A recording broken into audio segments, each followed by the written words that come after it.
Au nom du Père et du Fils et du Saint-Esprit. Amen.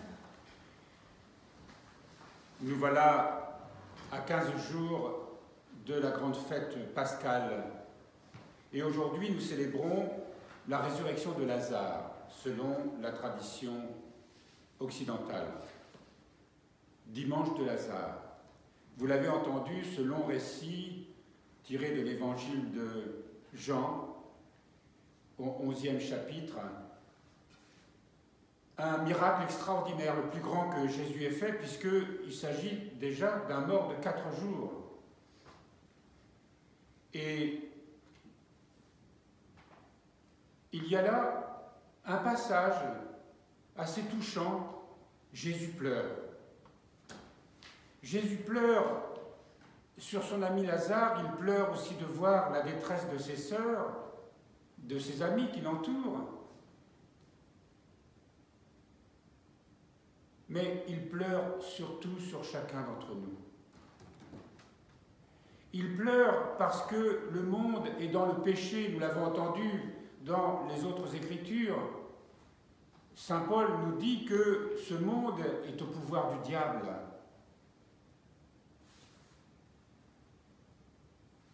Et l'épreuve que nous traversons à propos de cette pandémie doit éveiller en nous l'urgence d'une conversion profonde. Nous célébrons aujourd'hui alors que la plupart des célébrations sont interdites sur notre territoire. Dans les monastères, elles sont possibles, comme ici.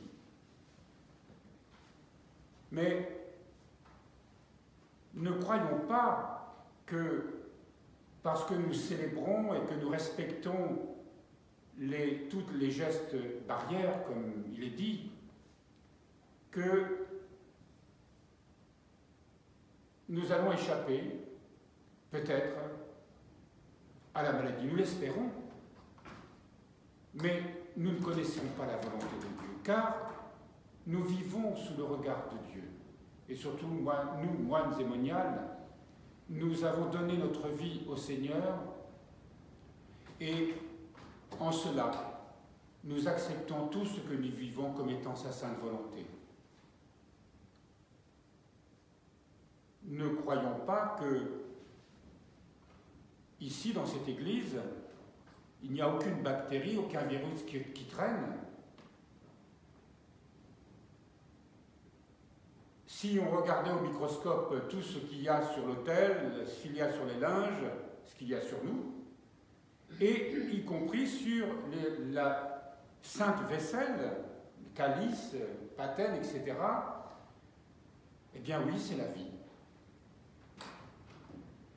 Il y a une chose qui est absolument immaculée, bien sûr, c'est l'Eucharistie que nous recevons. Mais cette Eucharistie, qui est la vie même de Dieu qui nous est donnée, elle nous est donnée pour que nous puissions nous remplir de la connaissance de son amour, de cheminer véritablement sur un chemin de conversion profonde. Parce qu'on parle de conversion, ajoutons de conversion profonde. Chaque instant que nous avons à vivre doit nous rappeler que nous allons mourir. Comme meurent actuellement, en plus de la mortalité habituelle, beaucoup de nos frères et de nos sœurs dans le monde. Beaucoup qui vont se retrouver devant l'instant du jugement, devant leur conscience. Qu'ai-je fait de ma vie ?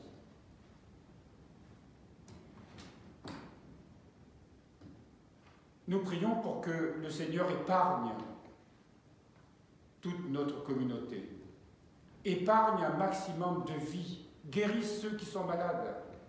Nous le prions plusieurs fois par jour. Mais si l'un de nous devait contracter la maladie, alors nous l'accepterions comme étant sa sainte volonté. Et nous aurions besoin de la prière, des sacrifices des uns et des autres, du sacrement de l'Eucharistie que nous célébrons. Vivons en nous confiant totalement à la grâce de Dieu, tout en faisant ce qu'il faut faire pour ne pas se mettre en danger. Parce que c'est notre responsabilité. Notre responsabilité d'observer, parce que la science, qui est un don de Dieu aussi, nous permet de comprendre que d'éviter au maximum la contamination. Mais ici, dans cette église, nous sommes très peu ce matin, évidemment, et nous sommes séparés les uns des autres à distance. Et tout à l'heure, lorsque nous allons recevoir le corps et le sang du Christ, avec toutes les précautions pour éviter tout contact personnel, nous recevons avec foi tout ce que Dieu veut nous donner pour assumer ce que nous aurons à vivre tout au long de notre existence. Cette épidémie, nous la traverserons, bien sûr, et nous prions pour que le Seigneur nous préserve, bien sûr. Mais en même temps, ce temps que nous traversons est un temps d'épreuve, un temps particulier, un temps où nous sentons dans l'atmosphère quelque chose de spécial. Nous sentons bien que nous sommes fragilisés. À être confinés, et encore nous à la campagne, on a beaucoup de chance par rapport à nos frères et sœurs qui sont confinés dans leurs maisons, dans leurs appartements, dans les villes. Nous sommes au grand air. Il est donné à chacun la grâce de vivre selon sa condition. Nous fêtons aujourd'hui la résurrection de Lazare. Cela veut dire que le Seigneur peut accorder des grâces innombrables. Mais nous demande pour cela que nous puissions vraiment être de grands intercesseurs. La chance que nous avons d'être dans nos monastères, la chance que nous avons de vivre au grand air, comme je vous le disais précédemment, ne nous est pas donnée gratuitement. Nous tous qui sommes ici et qui avons été appelés par Dieu, c'est le devoir de responsabilité à l'égard de nos frères et de nos sœurs. Nous ne sommes pas ici simplement pour notre confort, pour notre développement personnel, spirituel. Nous sommes appelés à servir. Et si aujourd'hui nous vivons cette sainte liturgie, si nous célébrons ce saint sacrifice d'amour, c'est que pour nous aussi, nous puissions entrer dans ce grand mouvement que le Christ a initié il y a plus de 2000 ans, appelant tous les hommes à imiter son sacrifice d'amour en lui, par lui, pour lui. Alors cette épreuve, elle doit mettre en marche en nous ce désir de servir. Évidemment, nous ne pouvons pas faire grand-chose autrement que par la prière. Pensons à tous ceux qui sont proches des malades, tous les thérapeutes. Beaucoup sont exposés, beaucoup tombent malades aussi. Un certain nombre meurent. Imaginons le sens du sacrifice, du devoir de tous ces médecins, infirmiers, soignants. Ce sont des héros. Ils ne se posent pas la question parce qu'ils savent qu'ils sont formés, ils existent pour soigner. Et nous avons évidemment une grande reconnaissance. Mais notre part à nous, aussi, nous devons avoir le sentiment de faire beaucoup plus que ce que nous faisons. Beaucoup plus que les temps de prière que nous avons dans notre office monastique. Apprenons à supporter déjà toutes les petits tracas du quotidien et les offrir au Seigneur. Petits tracas, que ce soit dans notre condition physique ou morale. Soyons plus intenses dans notre prière. Parce que le Seigneur peut guérir comme il a guéri Lazare, beaucoup. Mais ça dépend de notre prière aussi. Ça dépend de notre engagement. Ça dépend de notre foi. Est-ce que vraiment nous voulons sauver des vies? On peut parler comme ça, en ces termes-là.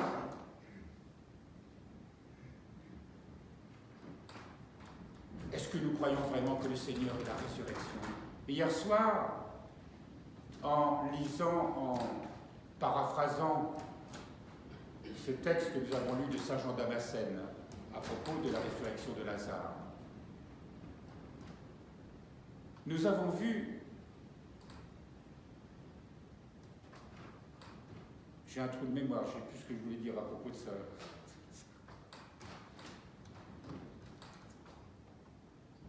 Oui, nous avons vu que le Seigneur, ce n'était pas seulement une image, mais qu'il voulait nous guérir aussi, nous sortir de nos tombeaux, de nous débarrasser des bandelettes qui nous rendent prisonniers dans ce tombeau, d'enlever les chaînes qui sont celles de nos passions, de nos péchés, de cette humanité qui refuse toujours Dieu.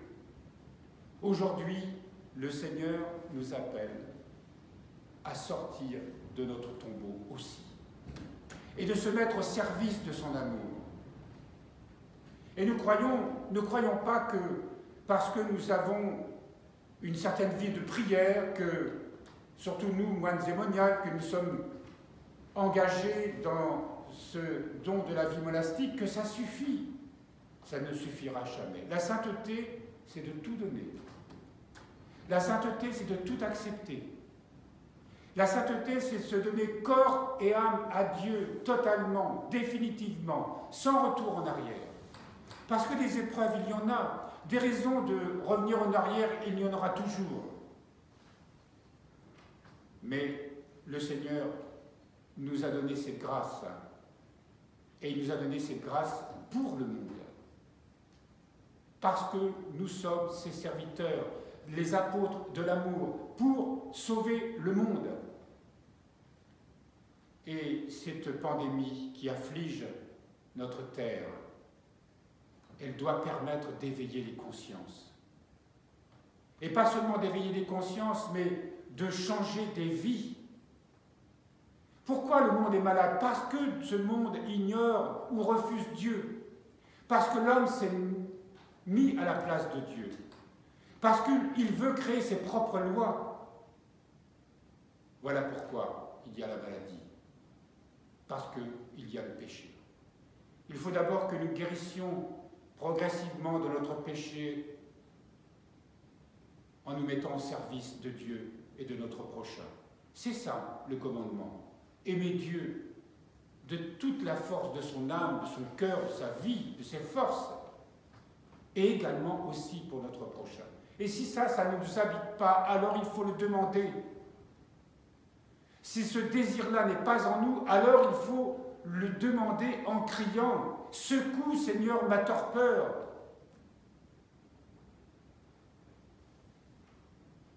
Nous avons des vies rêvées, évidemment dans la perspective de la foi. Quelle chance nous avons d'être ici. Mais si le Seigneur nous a retirés du monde, ce n'est pas pour qu'on mène une vie tranquille.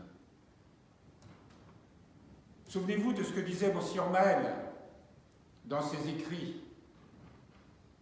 La joie, mais pas la tranquillité. La joie, nous l'aurons. Le Seigneur nous la donnera. La joie de ceux qui ont vu, comme au temps de Lazare, la résurrection de Lazare. Quelle joie pour ses sœurs, quelle joie pour Lazare lui-même, quelle joie pour les apôtres, quelle joie pour tous ceux, tous les Juifs qui entouraient la famille. La joie aussi qui suivait Jésus montant à Jérusalem le jour des rameaux. Eh bien, cette joie-là, le Seigneur nous la donne si on se donne vraiment. Si on n'a pas la joie, c'est qu'on n'a pas l'Esprit Saint. C'est que nous sommes prisonniers de nos passions, tout simplement. Chaque fois qu'on se plaint, chaque fois qu'on n'est pas content, chaque fois que nous sommes dans la tristesse, ou dans la colère, ou dans l'agacement, c'est qu'on n'a pas l'Esprit Saint en nous. C'est que nous ne sommes pas avec Jésus. C'est que nous sommes pas, on ne partage pas son amour. Mais celui qui est dans la joie, dans la paix, lui, il peut se mettre au service vrai. Et il est ces disciples que Dieu a appelés, parce que le Seigneur a créé son Église pour qu'il y ait des millions de disciples qui soient tournés vers le monde pour donner au monde le Christ, donner au monde son amour. Que l'amour du Père à travers le Christ se répande dans le monde. Monseigneur Maël avait reçu comme une vision. Dans cette vision, il y avait une coupe d'or merveilleuse, immense. Et dans cette coupe d'or, il y avait un cœur d'or, vivant, qui projetait des rayons tout autour. Et tout autour de cette coupe et de ce cœur vivant, une foule immense, la foule de toute l'humanité. Et il y avait une personne sur 10 qui regardait ce cœur. Tous les autres étaient préoccupés par leur petite vie, ne regardaient pas ce cœur. Mais une personne sur 10. Et il a entendu cette voix. S'il y a au moins une personne sur 10 qui regarde ce cœur, alors le monde pourra être sauvé. Est-ce que nous sommes cette personne, nous faisons partie de ce 10e qui regarde le cœur, qui le contemple, qui reçoit ces rayons pour les distribuer sur le monde? Parce qu'il nous faut recevoir ces rayons dans notre propre cœur, afin que notre cœur aussi brille de cette même lumière et qu'il se répande aussi sur nos frères et nos sœurs qui ont besoin de cette lumière. Voilà notre vocation. Voilà le sens de l'Église. Voilà ce que nous sommes venus chercher ce matin en recevant le très précieux corps et sang de notre Seigneur. Donnons tout. Soyons prêts à mourir pour Dieu et pour nos frères. Mais en même temps, ne tentons pas Dieu. Faisons tout ce qu'il faut pour nous préserver, mais sans peur, sans crainte, sans angoisse. Et faisons confiance. Quoi qu'il arrive, ce sera la volonté de Dieu. Et puisons dans cette foi la force de tout vivre pour notre sanctification et pour la sanctification du monde.